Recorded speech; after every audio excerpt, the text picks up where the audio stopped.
Hey everybody, good morning. Today I'm going to do something a little different. I've had requests from several video transfer houses in various places. All right, a lot of people out there know vintage videotapes, they have to be baked. Baking is a process you could do with basically food dehydrators, not necessarily an oven, but basically it's the same principle. You have to increase the temperature on the tape to actually reset the glue binder on these tapes to keep them from sticking in the machines. Okay? If you don't bake your tapes, you're going to find out the tapes will stick and stop right in place when you try playing them on machines like this. But if you know the baking process, I know a lot of you guys out there know how to do this. Once you bake your tapes, a lot of people don't understand that you also need to clean the tapes. What I mean by cleaning them is basically you need to clean the tape path on the tape. Because what happens is the glue binder builds up on the edges of the tape. Once you bake the tapes, it gets very flaky. The edges of the glue start breaking off because they're getting hard again from the process, like when the tapes were manufactured. So you get a lot of debris and different things. And on top of it, these tapes are very, very dirty from sitting from years and years in storage because the oxides start getting flaky and it creates dirt and dust and everything else. If you do not clean your tapes, you're going to find out with these reel-to-reel machines, you could short your video heads out. You clog your video heads up a lot. The heads will clog like you won't even believe. You're at risk of shearing a video head off. You're at risk of shorting a video head. It takes a beating on the video heads if these tapes are not cleaned. I mean, I see this a million times. I service these machines all the time. And a lot of times it has to do with bad video heads or machines trying to drag the tapes through because the tapes weren't cleaned. But anyways, if you want to do this properly after you bake your tapes and your machines are working properly and you want to do good transfers every time, this is a video to show even the most unexperienced person, somebody who just doesn't know much about this stuff. This makes it real easy to do. Okay, if you're working with a group of people and you want to make this easy for the technicians doing this, I recommend doing this. This is how I clean my tapes after they're baked. It works every time. Does a good job. My video heads last twice, 3 times as long as they normally do. Okay, so what do you do here? So basically you start off with, you want to get some high cotton t-shirts, and they got to be like 100% cotton. White t-shirts such as this. You cut them into squares, okay? But you want the cotton to be 100% cotton. Do not use glove material. That has scratching property fibers in it that will scratch these tapes. 100% cotton tape t-shirt material does a fantastic job. It does not scratch your tapes. I do this all the time. This stuff is fantastic. So you want 100% cotton t-shirt, cut it in squares like this. Then you want to cut a strip about 1 inch so, such as this, about 1 inch, okay? So basically what you want to do is you see this roller on the far left. You could take any EIAJ machine, 3600, 8600, 8650. Any of the machines you got that's got functional motors on it to do this, okay? It doesn't have to have a video head in the drum. So if you have a machine that has no video head, don't worry about it because you're not using this part of it. You're basically going to use the rewind and fast forward procedure on this. So basically, since they don't make machines, well, they did in the late 80s, but they're very, very hard to find.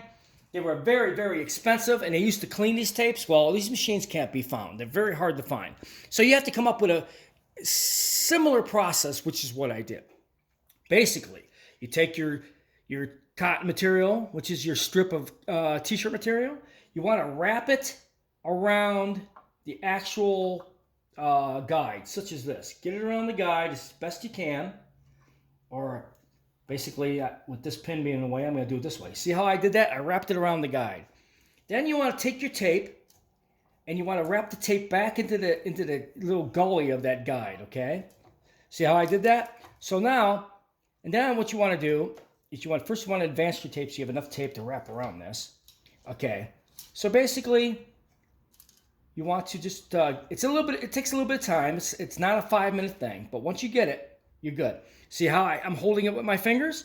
Okay, so now I wrap the tape around like so, and I go over here and I kind of like spindle it up, okay? Just like so. First of all, I'm going to advance it back so I can get it on the spindle first. kind of hard to do on this machine. EIAJ Sony ones are a little easy to use. This is a Sanyo black and white deck, so it's a little hard to do. Okay, the tape is on there, right? So make sure you're not on any other pin but that roller. Wrap your little cotton material around it, like so. As you can see, I got the tape loose on this from this reel to that reel on the one roller. Turn the machine on, like so, and hit fast forward. See how you see how it's dragging right on the cotton material only? It's cleaning that tape as it repacks it to the right spool. Okay, so it goes all the way through. It cleans the tape, and I'll show you. If you do this, some of these tapes are an hour long, some of them are 30-minute long like this, which should take you a couple minutes, but if they're an hour long, it's tedious, but you have to do this. Okay, so make sure you clean both sides of the tape. As you can see, it's working, right? So the tape side that goes around the drum is getting clean. The cotton material is grabbing all that buildup of the tape, whatever's on there, and it's quite a bit on some of these tapes. But if you keep doing it, and then, okay, you get to the end of the tape. All right, so say we're at the end of the tape. So if you'll look, see that little black buildup?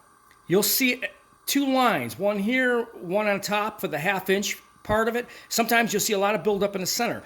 That's debris. That's glue debris that will clog and scratch and destroy your video heads.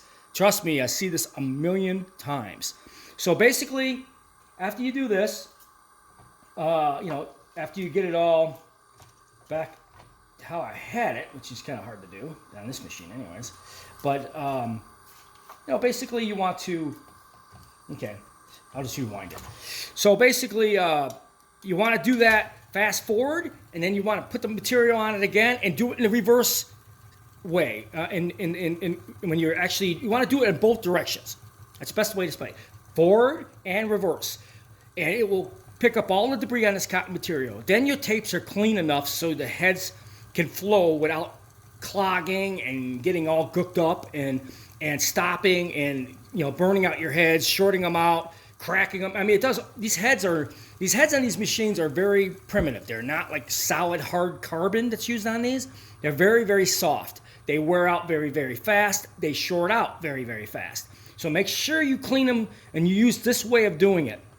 After you bake your tapes, you cut some cotton material, like t-shirt material, cut a strip, spin it on the one spindle only, fast forward it all the way to the end, and then rewind it. Do it in both directions, and your tape will be ready to actually transfer. It will be clean.